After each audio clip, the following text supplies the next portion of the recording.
Welcome back to 420 Chief. It's a podcast where we've identified that the veteran suicide crisis isn't just 22 a day.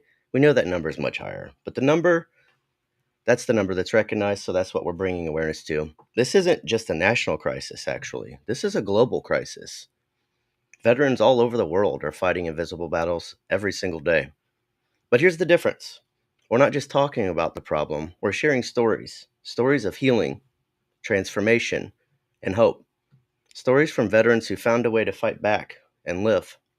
So please share this out, like, comment, subscribe. Help us make this conversation impossible to ignore. I'm Chief, and I'm welcoming in my brother Drew. How you doing this morning, Drew? My brother, how are you? I'm doing well. Thanks for accepting the invite and agreeing to come on the show and tell a little bit about your story. So thank you so much for doing that. The more Yeah, absolutely, man. Well, I mean, it was great seeing you a month ago, or however long that was, and it'd been a little bit since I had seen you. It was awesome to reconnect. So, yeah, this was supposed to just happen exactly like this.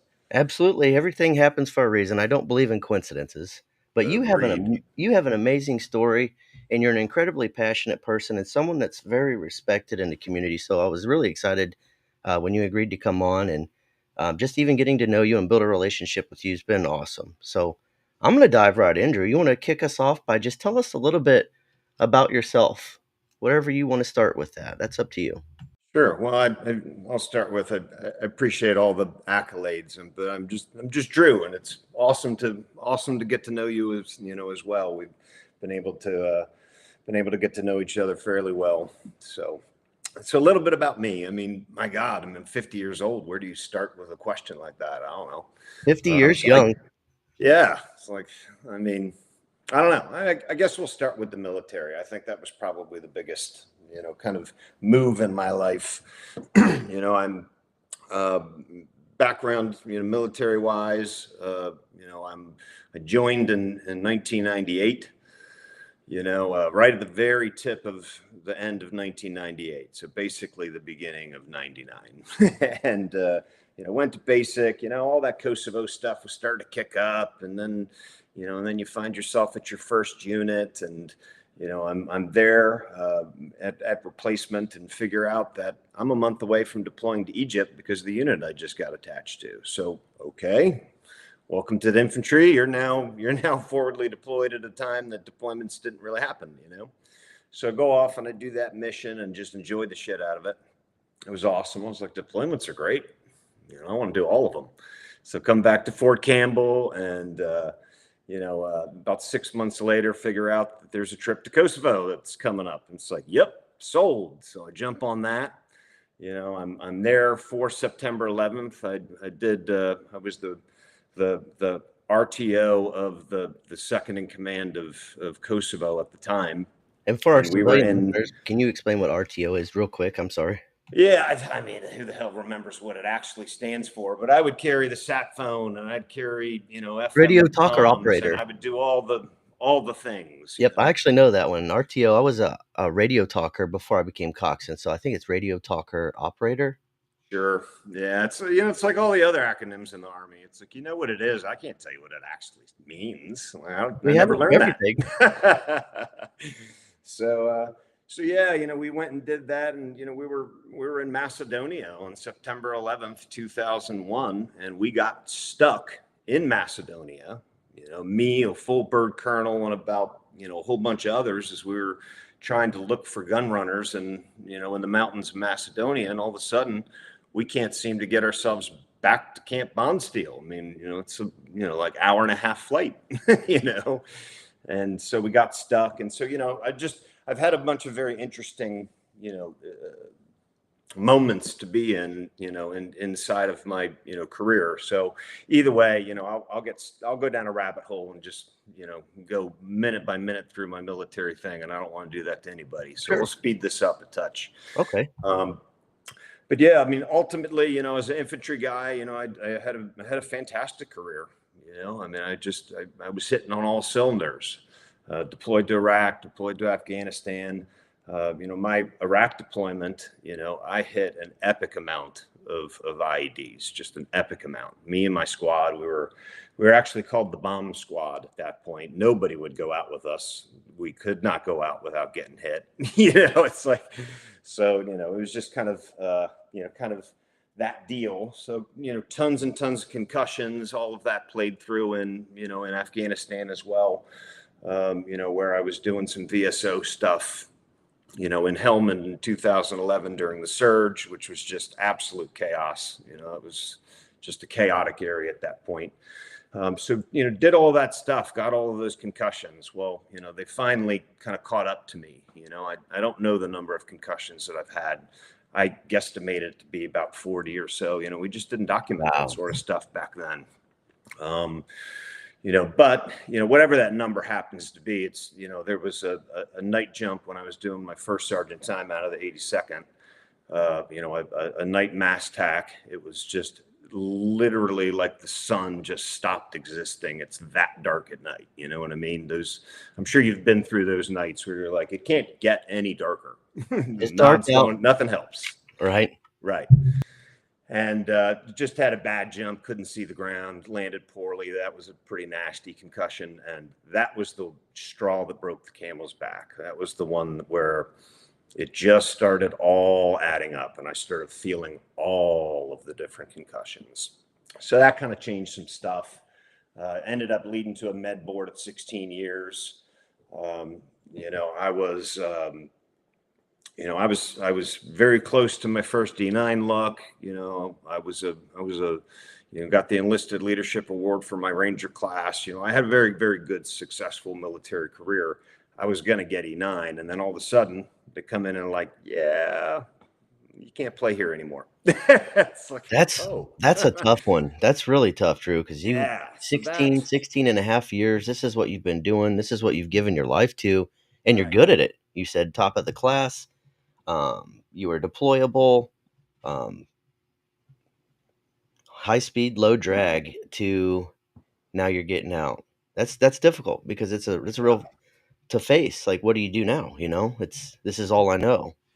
That is exactly the issue, and you kind of have the mindset of, all right, I mean, I've been, at that point, I'd been an E8 for 3 years, I guess. It's like, I've run I've run a company, I've run a company in combat. I've done all of that stuff. So it's like, surely I can get a job, but I don't have a degree, you know. I joined the army. That's where I learned the world, And so you make the assumptions that the corporate universe is going to pay attention to the significance of responsibility that you've had and give you a shot. And at that time, 2015, yeah, it just wasn't happening. It's a lot better now, I think, than it was at that point. But certainly at that point, it was like, yeah, that's not going to happen. So what do? Well, I was a guy who would at each duty station, I'd buy a house, I'd live in it. When it's time to PCS, I'd turn it into a rental and go do it again. So, it's like I learned an awful lot about real estate, kind of messing around with, some of that personal investment stuff. And so I decided I'd do real estate. And yeah, that's fine. That works. But it certainly didn't make me sing, and ultimately I ended up finding my way to the nonprofit space. I don't even know how. I wasn't naturally a very philanthropic person, but I just kind of felt called to it, That's an interesting story, but that'll be another rabbit hole. We can save that for another Yeah. time. Well, I wanted to Um, back up just a little bit. You said sure. so you had your med board and you were separated medically, Hmm. correct? So medically, were you medically retired at that point as an E8? Yeah. Okay, dang. And just for those listening, it's E1 through E9. So he's one rank away and eligible for that highest enlisted rank of achievement, which is very impressive and not easy to do. Less than 1%, I believe, Army attain E9, if I'm not mistaken. Yeah. But I don't have any idea about the that's actual numbers of any of that. that's good. Now, as far But as the military is concerned, did they obviously you were set up for disability.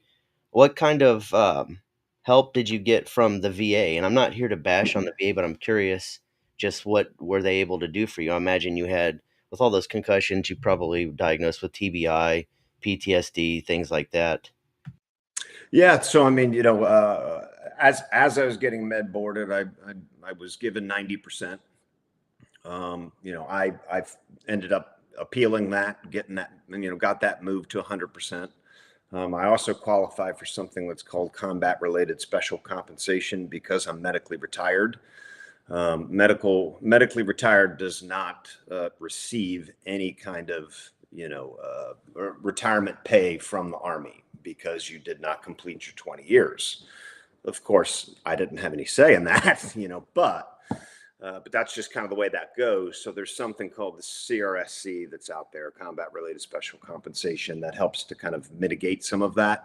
Doesn't do it quite as well. And there's been a bill that's been running through the legislation for years now called the Major Richard Starr Act that kind of speaks to correct that exact issue right there.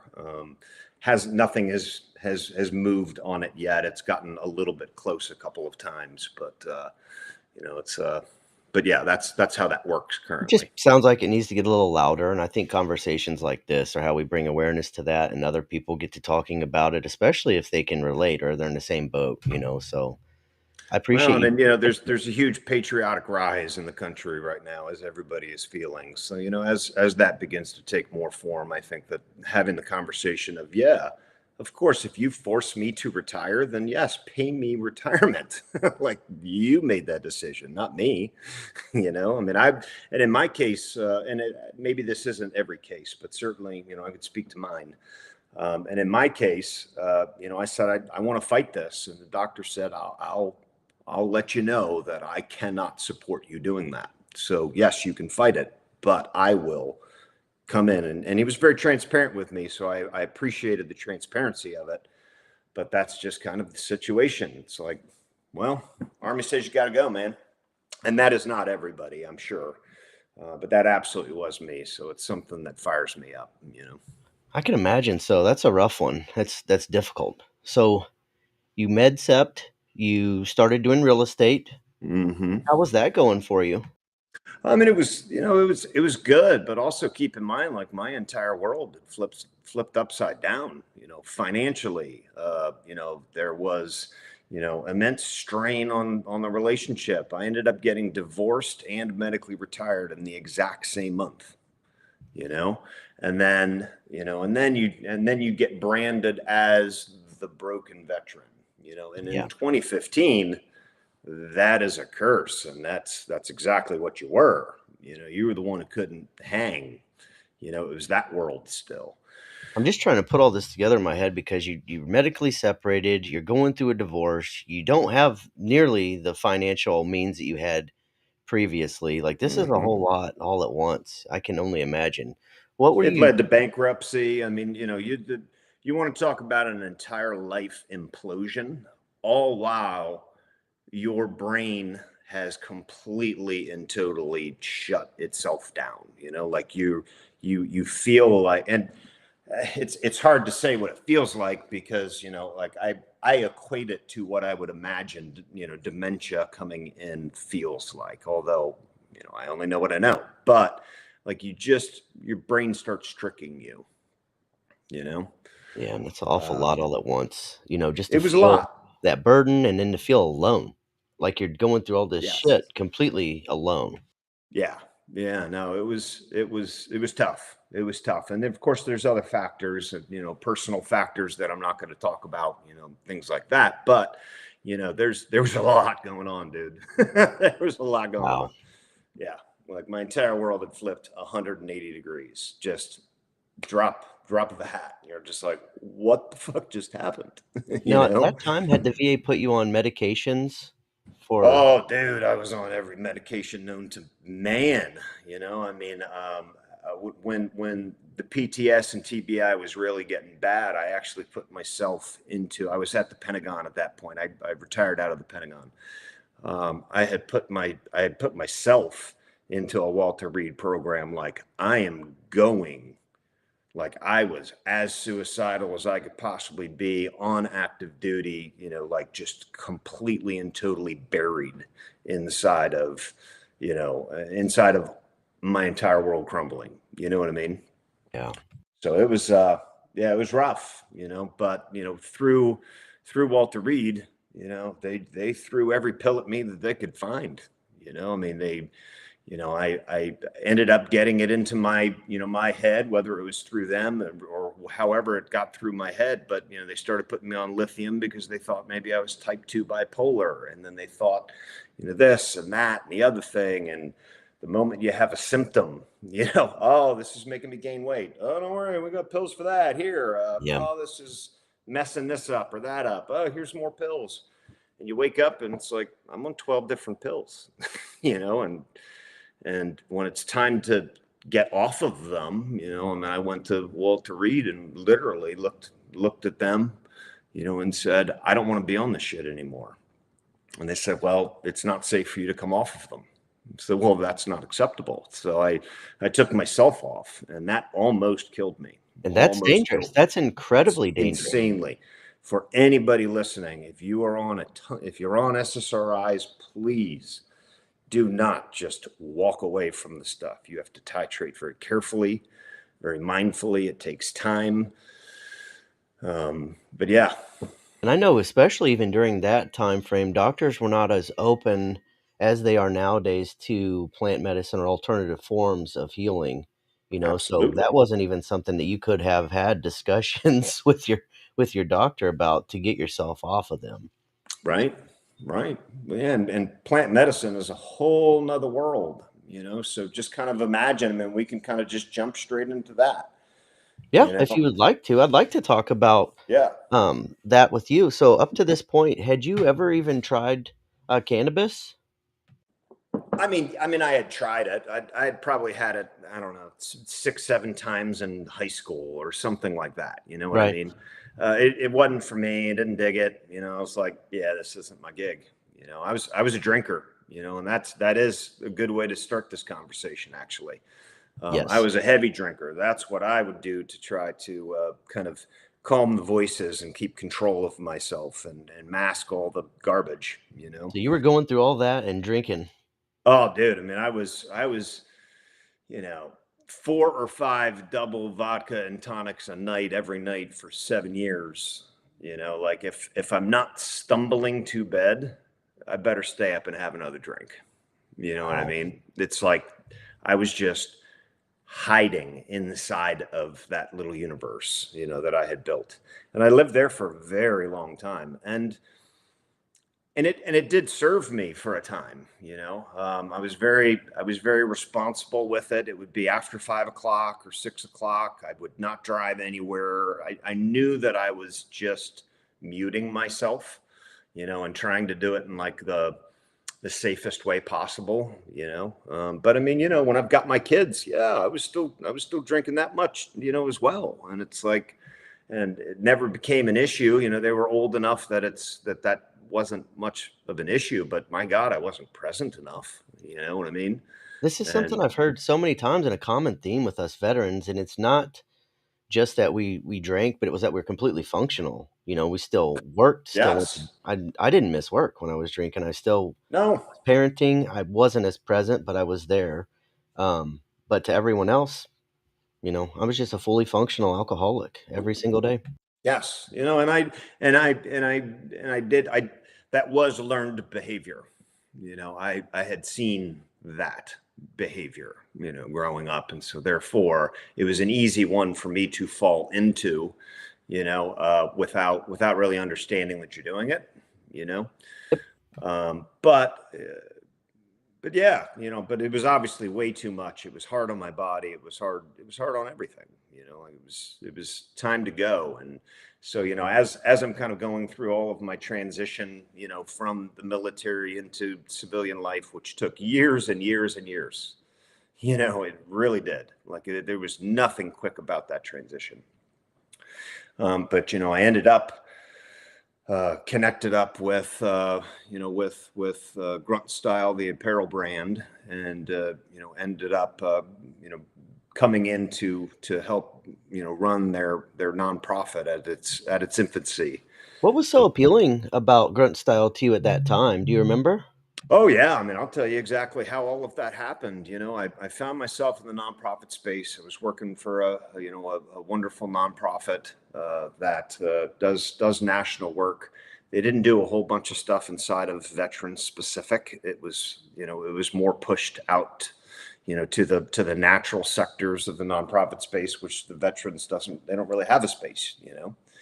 Uh, and the founder was a Vietnam veteran, and so when he saw my application come across, he called me, as soon as he read it, and he was like, I don't get resumes like yours across my desk, like, ever.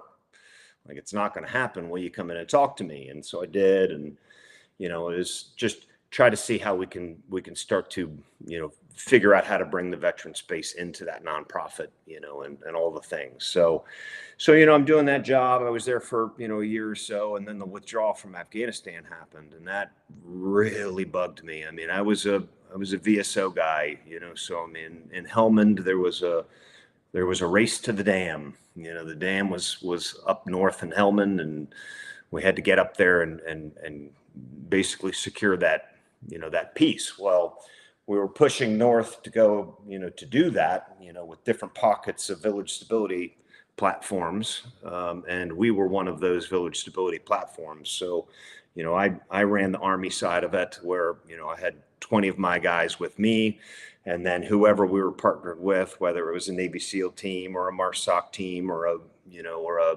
Special Forces team or whoever, that person would have 20 of their people. And so, him and I would, kind of run our VSP. So we did all of that stuff. I just rabbit holed, so I can't remember why I was. It's all right. We were talking about you went to work for the nonprofit, the Right. Vietnam veteran. Yeah. Got it. Thank you for putting me back on target. So because of that space, like, I mean, I was living in the green zone of Helmand province, like literally inside of it. That's where all of the opium is grown and sold and Yep. pushed. That's how that pushes money at ISIS, blah, blah, blah. Well, I was living in the middle of it, and there were just 40 people, like us there. Well, we relied very heavily on interpreters. So we had a bank of interpreters that we just lived with and we'd fight with every day and all the things.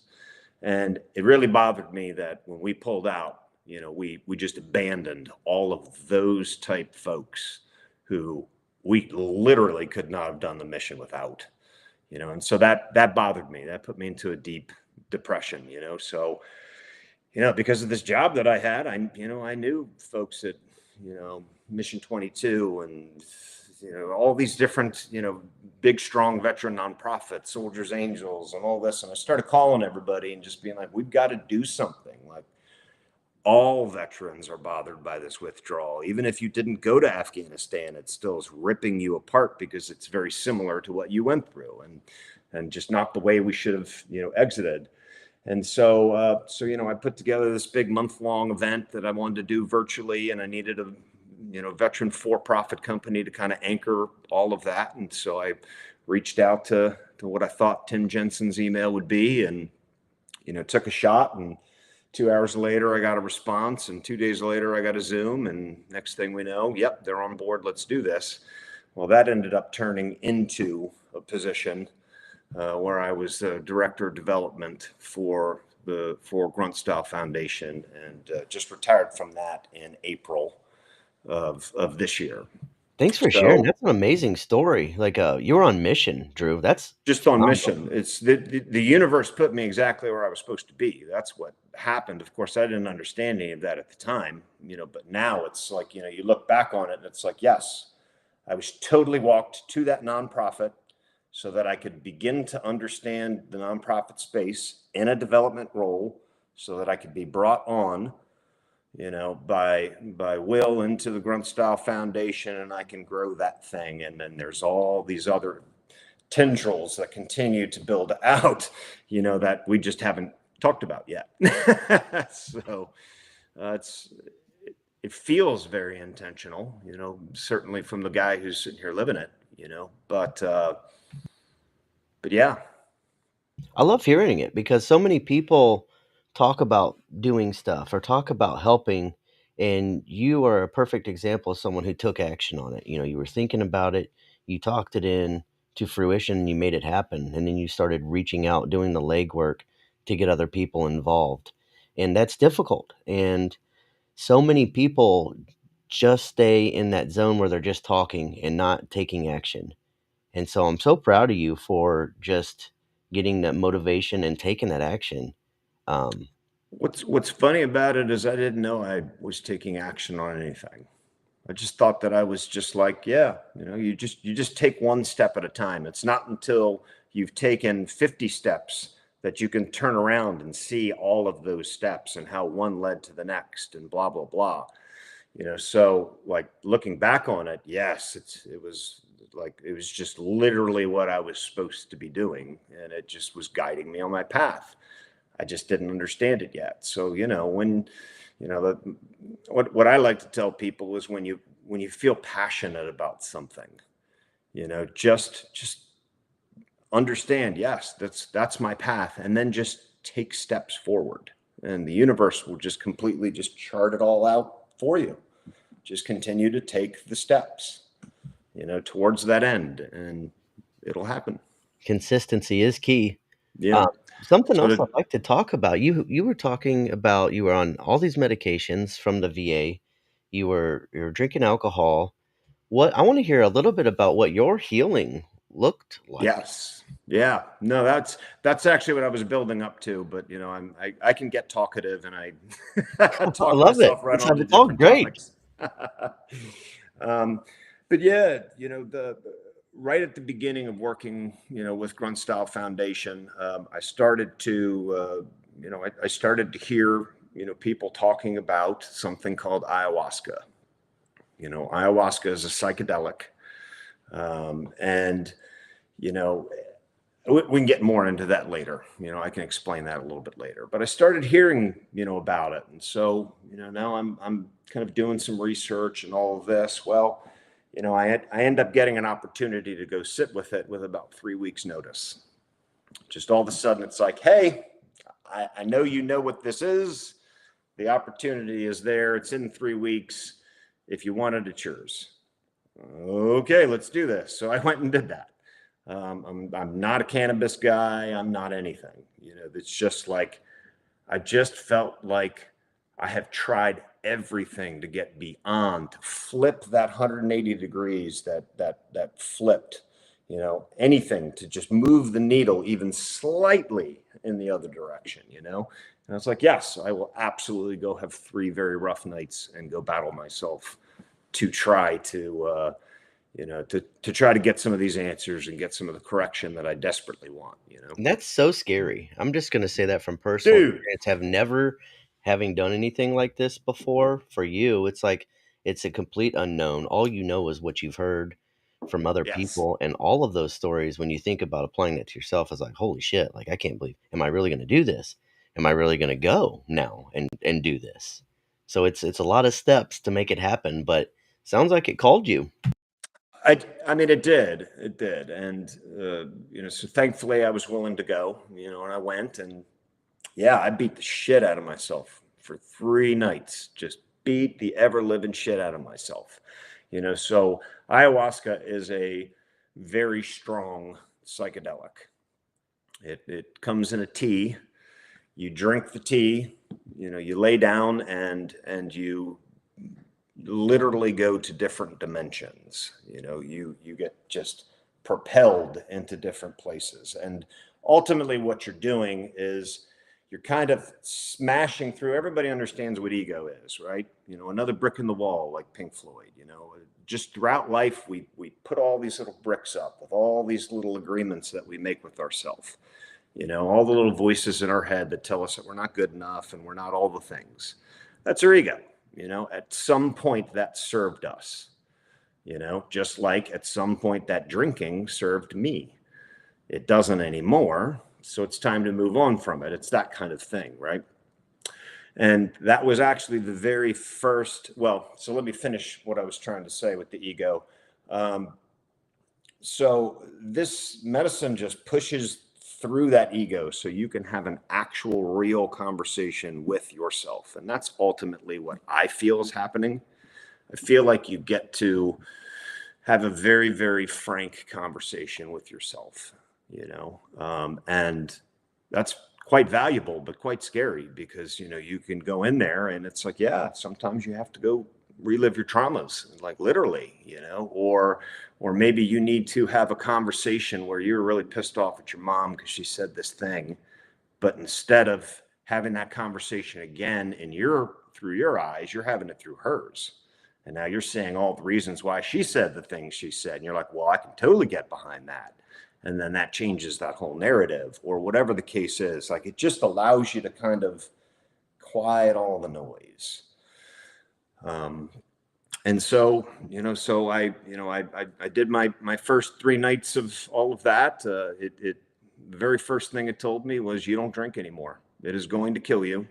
I had to live through some of that, through the experience. It's like, like, this is what's coming to you if you continue on your path. And so right there in that ceremony, the ceremonies are 6 to 8 hours, and it lasts pretty much that whole time. At some point through it, it gave me this direction, and I bought into it and said, yep, I don't drink anymore. And from that day forward to today, I've probably had 25 total drinks. That was 3.5 years ago. There were no withdrawals. Now I'm not saying that this will literally be every single person's experience. This was mine. Right. But, it's like I made an agreement with myself at such a raw level, at such a deep level, that like nothing can break that now, because I said, yep, I don't drink anymore, period. End of the story. You saw what would happen if you continued. Like it showed you. Right. So it changed the relationship that I have with it, because I had a relationship with alcohol. That relationship was not good. I had to reframe that. So now, I've had 25-ish drinks. I mean, maybe it's more, maybe it's less, doesn't really much matter. But I can have 2 glasses of wine with dinner one night just because I feel like it, and then not touch another one for 6 months.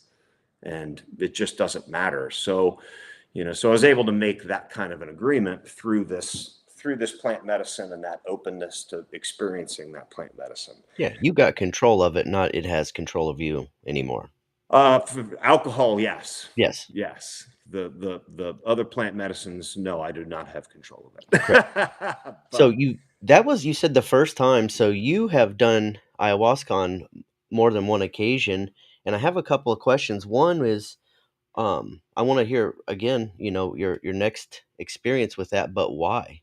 Why one would do it multiple times is a question that I've been asked, and that's Sure. different for everyone. So I'd love to hear why it called you back. Well, I am a big fighter, or was a big fighter inside of this plant medicine space. I would go in and I wouldn't give in to it much, like it would start to show me things that I'm not ready to see. And I'd be like, yep, I don't care what you throw at me. I'm going to fight it. I don't want to heal that yet. I am, it's too painful for me to even visit that. I mean, there's childhood molestation in my history. There's all kinds of stuff that's there. That's just like, yeah, I wasn't ready to face any of that stuff. So I just kept fighting and fighting and fighting and fighting. So really the battle for me was continuing to get back up on the horse after it bucked me off every single time for probably the first 7 or 8 times I did it. And Wow. it's just blind faith. Now, there are plenty of people who the very first time they sit, they give into the medicine and they're like, you know what? You can show me so much that I can't show myself. Please show it to me all right now. And on night 1, they got it. I was not that guy. But Well, so, you said it. You said you fought it, and from my own experience, I know that once you give in and succumb to that, it'll guide you. But if you're gonna fight, it's gonna be a slower, um, for me, harder process when you fight. So, yeah, so funny enough with that, the very first time I sat, I went into it completely wide open. I was completely good. It was the most amazing couple of hours, like I was so at peace with myself. everything was just absolute beauty, just everything, the most incredible shapes and colors that you can even imagine. And you can reach out and you can touch them, and you can feel them, as you're reaching out. I guess you can't see my hands. But it's just so awesome. And then somewhere through that first set, after a couple of hours, I said, but people told me that this was supposed to be hard. When is it going to get hard? And then it turned hard because I brought it hard. You see what I mean? And then things got really tough. So it's like, yeah, it's real easy to say, just give into it, but you only know the things that are bothering you that your conscious understands right now. You know what I mean? I went through all kinds of crazy war stuff. I've been blown up more times than I can even begin to count. None of my healing was over war stuff. It all went back to 7, 8 years old, 8, 9 years old, whatever the time frame was. And this is even pre the molestation. It goes back ahead of all of that. And I had no idea about it at all. And through a whole bunch of plant medicines and really having a ton of just super deep conversations with myself, I've been able to kind of trace everything back to an agreement that I made with myself. So in a lot of ways, I am experiencing, I'm introducing myself to me for the very first time at 50 years old, because my entire living memory has been based off of an agreement that I made. So it's quite interesting to kind of wake up at 50 years old and be like, I don't know who I am. I don't know what I stand for. All the things, and trying to like rediscover that is pretty beautiful. It's pretty awesome. It is, and I'm proud of you for putting in the work, because it's not like the medicine itself does it for you. You have to be willing to want to change and willing to consistently, day by day, choose that. It's a choice every single day. Um, That is wow. 100% it, man, because, it doesn't matter what plant medicine you're doing. It gives you an opportunity to understand what can be, should you choose to make some changes in your real life. Nothing happens over the course of those 3 days outside of you just understanding some more realities about yourself. If you don't ever bring that into your normal life, nothing happens. You will stay exactly the same, and you'll have 3 nights with fun stories to tell people. But Yeah. if you actually want to change something, then yeah, you got to integrate it. You got to bring it into your breathing world, and just build it into who you are as a person. And when you do that, that's where all of the growth came from for me. Okay. I know earlier, Drew, you had mentioned that you had dabbled with cannabis when you were a teenager, like so many of us. At what point did you actually try cannabis medicinally in your life? So, couple months into working with the foundation, well, actually, it was November 30th, 2022, a day that will live in infamy for me. I was in a wicked motorcycle accident in Florida. No helmet, ICU for 30 days, like I don't remember the first week of being in the hospital at all. Like, I mean, it was as close to being dead as it could possibly get. Touch and go, certainly for the first 3 or 4 days anyway. And yeah, so that changed an awful lot of stuff. That changed a whole bunch of stuff. So, so either way, I get through, I don't know, maybe a week and a half of me remembering or understanding that I'm in a hospital. So maybe it's 3 weeks in or whatever. And I figure out how much morphine and oxy they've got me. They're running through me. And I'm just like, nope, you take me off all of that today, right now. Like, I don't care. I don't want anything more than Tylenol. I know way too much about what that stuff does. I am not inviting another problem. And then I had to suffer through on just Tylenol, which was hard. I mean, I fractured my skull in 3 places. I completely shattered my leg that had to get rebuilt. Wasn't quite sure if I was going to walk again. The whole deal. And I'm just riding it all on Tylenol. Just because Wow. it's like I am an addictive personality. I understand that. And it's like, man, I will be shooting heroin in no time. If I stay anywhere near any of this shit. So I just kind of had to suffer through it. Well, as a part of that, my buddy Will Wisner, my best friend in the world, he he was just like, man, start messing with some cannabis, like it's going to help you, pain wise. So I'm like, all right, I mean, I tried it a couple of times, and it's just like, man, it just doesn't hit for me. Like I don't like it. So then start doing gummies, just pain management, and okay, so that's starting to help a little bit, and then I go in and kind of make a little bit better, agreement with cannabis, and we start getting along a little bit better, and it's like, okay, it's starting to go, but really it was one particular time when I was really putting down some pretty big stuff in my universe, personal, ego stuff. As some of that was dying, like literally the night that all of that was kind of dying, I sat and had a conversation with cannabis, and just, I had a little bowl, and it was packed up, and I just spoke to it. So this is what I need from you. I need for you to help me stay in this place that I'm in, where I understand the things that I understand now, and I'm willing to make the changes because of it. And if I start to lose my place, if I start to forget what it is I'm trying to do, I need for you, cannabis, to bring it back to me. Like a true partnership. Like I had that whole conversation, with it. And it was very personal conversation, and, all of that stuff. And from that moment on, everything that I do with cannabis is completely and totally medicinal. Now that doesn't mean that there are times where it's like, yeah, I'm stressed out like crazy. And so, yeah, I want to sit on the couch and I want to watch Family Guy for 3 hours and just laugh my ass off, just to forget, that, yeah, of course there's stressors in life.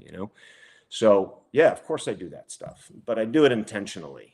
So each time, it's like, this is what I need from you. I need you to help me kind of relax a bit, or stay focused on this thing, or whatever the case is. And because I've made that agreement with it, and because I believe it as well, it's kind of like you're hacking into the system, to some degree, where it's just like, yeah. And it pops up sometimes when I'm not paying a bunch of attention, and it's like, don't forget what you're doing here, man. you know and so, I mean, I've found it wildly helpful. I mean, it's the plant medicine that allows me to take the lessons learned from ayahuasca and put them into changes in my normal day-to-day life. Well, our mutual brother, Carlos Duran, I remember him saying that cannabis is a master teacher in Yes. his culture. And I remember very much like you said, you had a conversation with it. You packed your bowl, you had a conversation, you set your intention, you made an agreement with it. And that's something that I heard him speak about. He said, Mhm. treat it like, where do you keep it? Are you keeping it in an ashtray? Are you keeping it in a clean spot? How are you consuming it? Why are you consuming it? And so that changed my life quite a bit, more than just my intention. I feel I have good intentions. I know why I use it. And if I don't, then I question myself. I stop. I have to take a step back and say, is this just habit at this point? Or are you just doing this to escape? And get away from that conversation or that action or whatever it is I need to be doing. But by setting that intention and having that clean space, like a little altar, you make that a little more. I don't know. It's hard to explain that Yeah. really, but it helps you work through things. Like with myself, I was sourcing out cannabis from another state, and I didn't know where it was coming from exactly. I knew what state it was coming from, but I hadn't been to that grow. after I sat with Carlos and talked about that, I changed it. I stopped getting it from there. I actually Mhm. sourced local where I knew the growers, I knew the farm, I met all the workers. I felt a connection with it at that point, and ever since then, I've had a different outcome from my use, of the medicine itself, and very much more. My intentions are set. Like I can identify why I'm using it, whether it's for the pain, the focus. In my case, a lot of times I have such bad ADHD, I'll be all over the place. Um, but setting that intention and having that relationship and that understanding with the medicine before consumption changes everything. So thank you for Well, bringing that up. and I'm so glad that you brought up Carlos. I was going to work him into. I mean, I cannot take credit for any of this thought process. This is my version of what Carlos has been teaching me over the course of the years that I've known him, and listening to the way that he views it. I've adopted all the pieces, and that I want to take and kind of put it into my own practice. But he is just the most amazing person. I absolutely adore him. Um, but the coolest part about all of this, this agreements, kind of thought process is it doesn't matter if it's cannabis or alcohol or food or relationship with your kids or whatever it is that you've got going on. Just go in and make an actual agreement with yourself and that thing. Every January 1st, everyone's got a billion new things they're going to do in their life. Just make a damn agreement with yourself and actually make that. Like, you can't make an agreement that you will then break. That's not an agreement. So a non-breakable agreement with stuff, and you will be just I think you will find very quickly exactly how powerful that actually is, when you start to get one or two of those agreements made with yourself. I do. Since we brought up Carlos, do you want to talk a little bit about when you met Carlos and what that experience was like? uh sure. I met him before Columbia, but I think you're talking about my trip to Columbia. Yeah. Okay, Yeah. I'm got it. talking about, yeah. Yeah, so geez, when was this? I guess this was March of 24, maybe something like that. Well, we brought 13 veterans to Columbia to sit with Carlos and his group, with yahe, which is the Colombian version of ayahuasca. So it's the same ayahuasca vine, but it uses a different plant in combination. So it just interacts a little bit differently. And I had never, I had never tried that version of it. Well, it was coming at a very, very strange time, very strange time. I was literally the most suicidal that I had ever been. Nobody knew about it, literally nobody. Um, and that was by design. And 3 days ahead of going to Columbia, um, I had made the agreement with myself that it was time.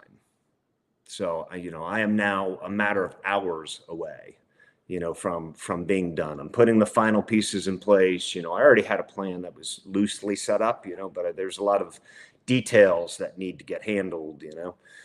And so I was in that kind of process, and all of a sudden I get a little voice that popped in, and it in this place, you don't get the little voice, the little angel that pops up on your shoulder, but it did for a brief second, and all it said was, in 3 days, you're flying to Colombia to go do the plant medicine work that has been wildly helpful to you. And as soon as I made that connection, I said, "Yep, got it." And I said, "Okay, fine. I will now amend this agreement and say I will go and put everything that I have against this 2 weeks in Colombia and this spiritual practice. And if I feel the same as I'm flying back home as I do right now, then great. If and so I kind of bumped myself 2 weeks is basically what I'm saying. So, I go to Colombia, and dude, I was having a very, very, very hard time with it all. just a very, very hard time with it. I'm the only person on the planet who understood what was at stake with that trip, and these sits with plant medicine, but everybody could feel it. I always get nervous ahead of doing any of this stuff because it's tough. It's warrior medicine. It is not for the lighthearted at all. And so, everyone just thought, yeah, Drew's doing his weird stuff where he turns into an asshole for 24 hours ahead of this, but meanwhile, I'm having this epic battle, that nobody knows about. And to make a very long story short, I managed to figure out everything that I needed to. Ended up having the most profound conversation that I've ever had with myself under medicine, and it was the very first moment that that the medicine entered my system, and it just reshaped everything. As a conversation with God, which I had asked for, and said, if you don't show up for me tomorrow, then you will be dead to me forever. And sure enough, yeah, he absolutely showed up.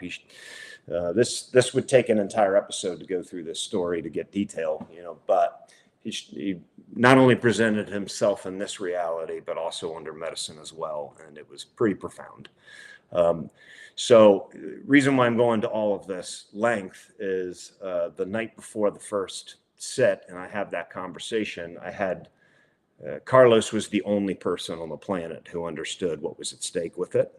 And he was the person that I was willing to entrust that to keep it to himself and to allow me to go through the fight myself and not get in the middle of it. Don't try to talk me into nothing. This is my battle. Get the hell out of my way, and I'm either going to win it or I'm going to lose it. And fortunately, I won it. But yeah, I adore Carlos. He's just an incredible person.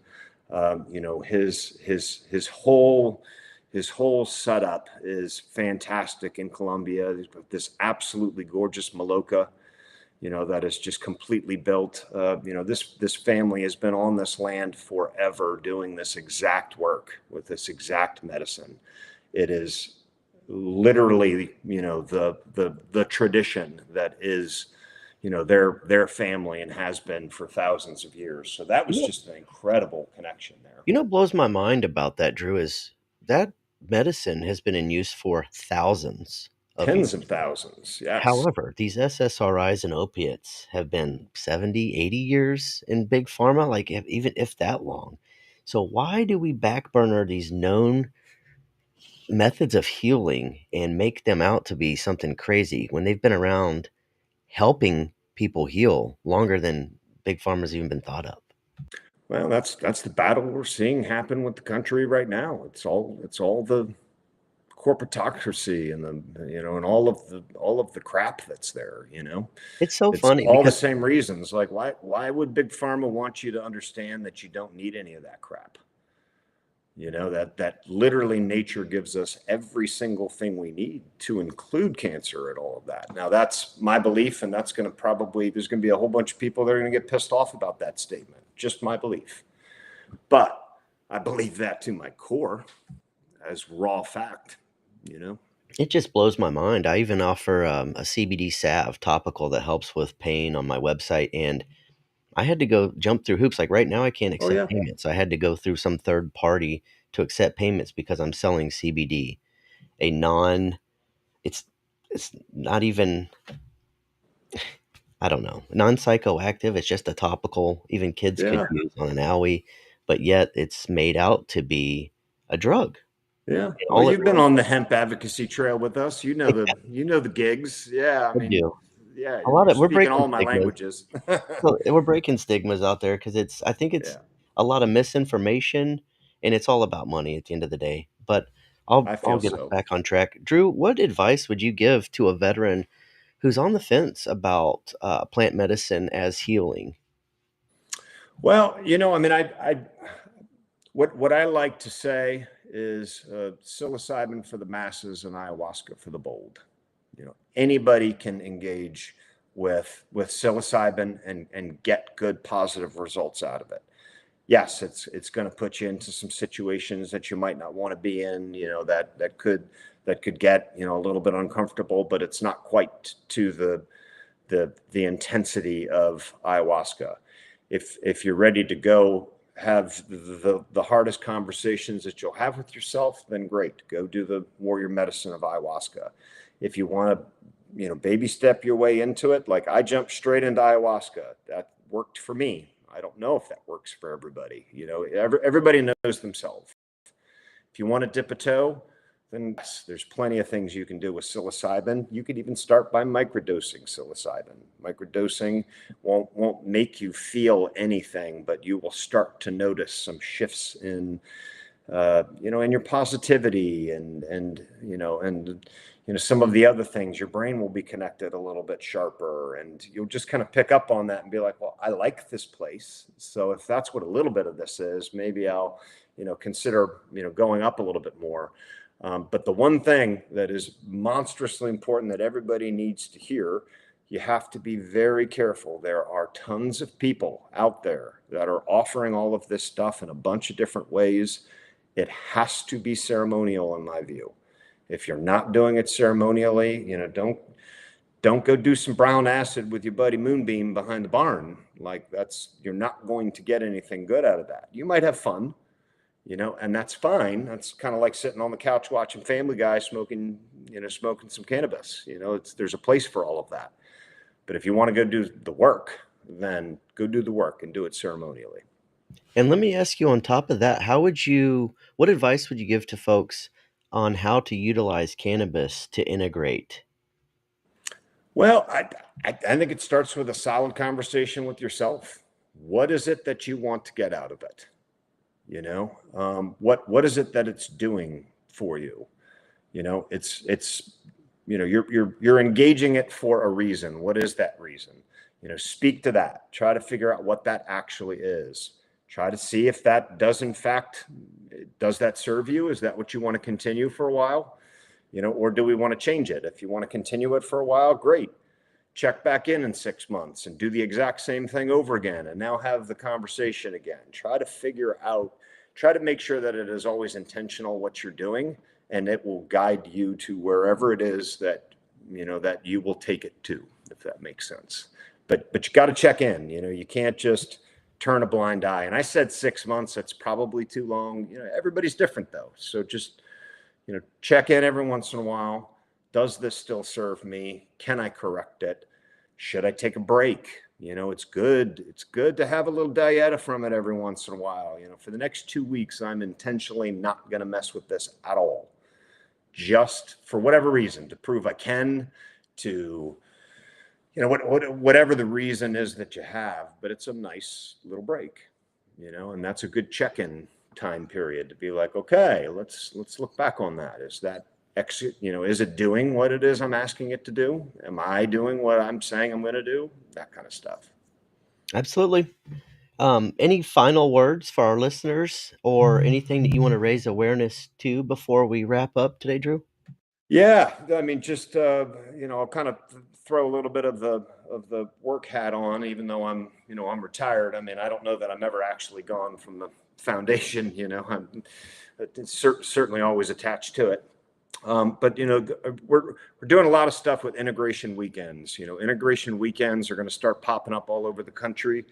And basically what they're just opportunities to have a whole bunch of different holistic healing modalities that are presented to people, very cheap cost for tickets and things like that, but just come and engage with it. Things like breath work, and there's just so much stuff that we could talk about, even cold plunges, and nothing really crazy. If you want to understand more about plant medicines, there will be classes that will speak to you about those modalities.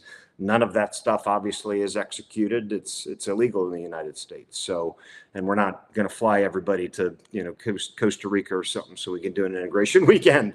So none of that stuff, but the education is there. It gives you a chance to speak with people who interact in those worlds, and you can possibly even find different groups that meet up to speak about such things. And so definitely pay attention to Grunt Style Foundation. If you're not following it on social media, please find them. Lot of really good work inside of plant medicine and all of that stuff, or really anything veteran, patriotic, first responder, all of that. Absolutely. And I actually myself just attended a Grunt Style Foundation integrations event outside of Troy, Missouri, recently, where we just met up. And what a fantastic event. Everywhere I looked, I saw people networking, people getting each other's numbers. I myself have connected with people in my hometown that I didn't even know were veterans. Yeah. Um, I mean, and the different modalities that you spoke about, there were so many that were aside from plant medicine. I met so many great people. Dr. Kahneman, I believe his name is, he does matrix hypnosis. There was sound bowl healing, equine therapy. So it's not all holistic, No. like not all plant medicine based. It's if it's there to help people, integrations event will bring it in. It's there's no one way to heal. So I thought that was phenomenal. I really loved looking around and seeing the diversity of the folks Hmm. that show up at these type of events. So definitely something to check out if you're not already. Be sure to look up Grunt Style Foundations and integrations events specifically when they start popping up nationwide. If you can attend one, definitely worth the money. And again, not very much money. I think I don't want to say how much, but I got room, board, and food for the whole weekend for less than I would normally get a hotel room for a night. So it was Yeah, it's very cost it's effective. it's fairly rustic. It's think of for all the males here. They know about the Boy Scout camp. It's the summer Boy Scout camp. That's the kind of place that it is, and it's great because it's very personal and it gives you a lot of time to really connect up with the other people that are there. So events page at gruntstylefoundation.org is a great place to kind of watch for that kind of stuff. So yeah, so go to that if you would like to learn more. Awesome. Well, Drew, I want to say thank you so much. You have so many amazing stories and such a great story of healing. And thank you for being so open and honest with us about your story and how you overcame all those things you went through. And that's quite a lot, from your military related injuries to life, how life happens. And it's a lot. And you endured a lot of pain and overcame that. So thank you for being able to be here today and sharing your positive energy, and your methods of healing with us. So I'm forever grateful and grateful to call you a brother, So thank you so much today. Thank you, brother. No, awesome. I adore you. It's been awesome getting to know you. So any time. I mean, we've probably gone through 15% of all the things that I could talk about for hours on end. So Well, whenever you yeah, want to do this, we can do more of it, man. I'm just sitting here absolutely. doing nothing anyway, We'll which is see totally not true. But if our listeners have more questions. I would love to have you back on the show. But we're yeah. right at an hour, so I'm going to close this out, brother. All Uh, right. just one sec. Wow. If today's conversation hit home for you, please share it out. You never know who might need to hear it. Remember, this isn't just about awareness, it's about action. Every share, every comment, every conversation you have with other people helps bring us closer to ending this global crisis. Huge thank you to Drew for sharing his journey and his heart with us here today. Together, we lead with love, we lead with change, and we stand united to end 22 a day.